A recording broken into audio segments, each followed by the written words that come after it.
बे जागायजेननायनिफ्रायनो गाव दुलाराय बर' फरायसा आफादनि आफादगिरि एबा दैदेनगिरि जागायजेननायनिफ्रायबो मालाबाबो प्रमद बर'आ जातिनि रेसपन्सिबिलिटि एबा दायथ' लानानै बियो खामानि मावफेरखायाखै। बेनिखायनो दिनै जोबथानायाव बड'लेण्ड इस्युआ आंनि नङा होननानै प्रमद बर'आ बुंनाया जेबो गिदिर खोथा नङा। खुलुमबाय रायजोफोर, दिनै आं नोंथांमोननि सिगाङाव गोदान मोनसे भिडिअ लानानै फैलायबाय। थ' गोबाव जाबायमोन आङो भिडिअ लाबोयैया, दिनैहाय लानानै फैबाय। नोंथांमोनहा भिडिअखौ नायलांनो हागोन जोबजासे, अब्लासो नोंथांमोनहा मिथिनो मोनगोन। थ' भिडिअआनो जाबाय सासे गेदेमाया BTC आरो BTRनि रुजुनायाव बबेया सैथो आरो बबेया मानगोनांसिन बा गोजौ थाखोसिम, बेखौहाय नोंथांमोनहा मिथिनो मोनगोन। आरोबाव बुंबावदों प्रमद बर'आ हारिनि थाखाय सोमावसाराखैमोन, राजनितिकनि थाखायसो सोमावसारदोंमोन, हारिनि गेजेराव गावखौ सासे दैदेनगिरि होननानै सिनायथि होनो थाखायसो सोमावसारदोंमोन।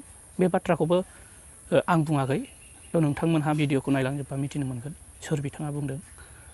लोगोसे गोबां समावहाय जोङो उल्थां फाल्थां सानो, नाथाय बे बुंनाय बाथ्राया बेसेबां सैथो बेखौबो नोंथांमोनहा फारि फारि नायलाङोब्ला बुजिनो मोनगोन आरो मोजाङै सिन्था खालामनानै नोंथांमोनहा कमेन्टफोरावबो बुंहरनो हागोन। थ' लोगोफोर, बिदिबा नोंथांमोना भिडिअखौ नायलांबाय थादों। प्रमद बर'आ जातिनि जौगानाय थांनाय थैनायनि बाथ्रा, जि बड'लेण्डनि इस्यु एबा बेनि अनगायैबो जोंनि माहारियारि जायफोर इस्युफोर दङ, हाबाफारि एबा आयदाफोर दङ, बे बिथिङाव बे जागायजेननायनिफ्रायनो गाव दुलाराय बर' फरायसा आफादनि आफादगिरि एबा दैदेनगिरि जागायजेननायनिफ्रायबो मालाबाबो प्रमद बर'आ जातिनि रेसपन्सिबिलिटि एबा दायथ' लानानै बियो खामानि मावफेरखायाखै। बेनिखायनो दिनै जोबथानायाव बड'लेण्ड इस्युआ आंनि नङा होननानै प्रमद बर'आ बुंनाया जेबो गिदिर खोथा नङा। खारन बियो जिखिनि एबसुआव थानानै रायजो दाबिनायनि स्ल'गान होनानै जिखिनि आन्दलन खालामबोदों, बियो रायजो दाबिनायनि जेबो आन्दलन नंखायामोन।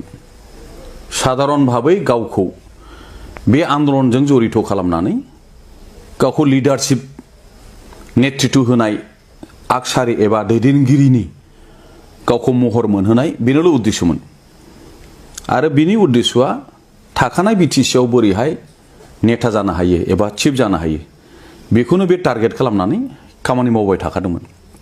गतिके दिनैनि दिनाव प्रमद बर'आ बे जिखिनि खोथाफोर बुंदों, प्रमद बर'खाय बे खोथाखौ बुंनो हायो।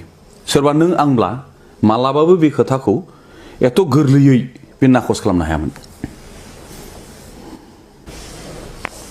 BTC जि एकर्ड, मानाव गेदेर हाग्रामा महिलारि बिथांनि दैदेननाय जि BTR सुक्ति 27 जानुवारि 2020, बियो कुनु कारनाव कम्पेयारेबल एबा तुलना खालामजाया। मानो होनोब्ला BTC सुक्तिया 6 शेड्युल कन्स्टिटिउशनेल प्रभिजननिबो खोथा दं आरो 8 शेड्युल जोंनि बर' बिमानि रावा भारतीय संविधाननि 9थि शेड्युलाव बियो थिसनजादों। BTR सुक्तियाव संविधान, संबिजित एबा आइननि बहाय जेबो बेबस्था एबा संविधाननि जेबो गनायथिनाय बे BTR सुक्तियाव गैया। बेनिखायनो BTR सुक्तिखौ BTC सुक्तिजों तुलना खालामनानै रायलायनाया बेवहाय एसे जोंनि गोरोन्थिसो जायो, रायलायथावानो नङा। आरो दिनै जायखि जिखि बुङा प्रमद बर' एबसुनि माखासे दैदेनगिरिफोर जायखि जेसेबांखि बेखौ बुंनो सेस्था खालामा, BTR सुक्तिनि माबे दफाया जोंनि एक्जिस्टिं स्टेन्डिं जायफोर इस्युफोर दङ, जोंनि राव हारिमु थुनलाइ जौगानायनि एबा रांखान्थि बिथिङाव जोंनि बिभिन्न बिथिङाव जौगानायनि थाखाय खुनु बे सुक्तियाव जेबो बिसय, जेबो हाबाफारि थिसननाय जायाखै। बर' रावखौ BTC सुक्तिनि गेजेरजों 8 शेड्युल जों मोनबोखादों। दिनै आसामनि अफिसियेल लेंगुवेज होनोब्ला जोंहा असमिया राव। असमिया रावनि संविधानिक मर्यादाया मा? 9 शेड्युल, 8 शेड्युल। दिनै बे एखे मर्यादाखौ जोंनि बर' बिमानि रावाबो 8 शेड्युल जाबाय। होमब्ला बियो दिनै माबेबा साबस्टेन्सियेल बर' जोंनि रायजो राजा थानायावल' एस'सियेट अफिसियेल लेंगुवेज होनायनि थाखाय जे BTR सुक्तियाव लाना फैदों बेयो जोंनि थाखाय दुखु गोनां। बे जोंनि रावखौ बियो लाजि फोनांनाय जादों, बर' रावखौ डिग्रेड खालामनाय जादों। 8 शेड्युल मोनखानाय लेंगुवेजआ मोनसे स्टेटनि एस'सियेट लेंगुवेज जानो हाया। बे स्टेटनि बेयो फुल लेंगुवेजसो जानो हायो। आरो 1985 आवनो जिहेतु जोंनि बर' रावा आसामनि साबस्टेन्सियेल बर' रायजो राजा थानाय जायगायाव बियो मोनसे एस'सियेट अफिसियेल लेंगुवेज महरै मोनखादों। गतिके बिनि आपग्रेडेशना बहा, बिनि जौगासारनाया बहा? बे BTR सुक्तिजों जोंनि बर' बिमानि रावा जौगायाखै, बे हायदोंसो। भिडिअ'आ बेखिनियानोसै। दा नोंथांमोना भिडिअ'खौ नुखाबाय, भिडिअ'खौ नायनानै आरो बाथ्राखौ मिथिनानै नोंथांमोना मा सानखो बेखौ एसे कमेन्टआवहाय खोन्थाहरदो।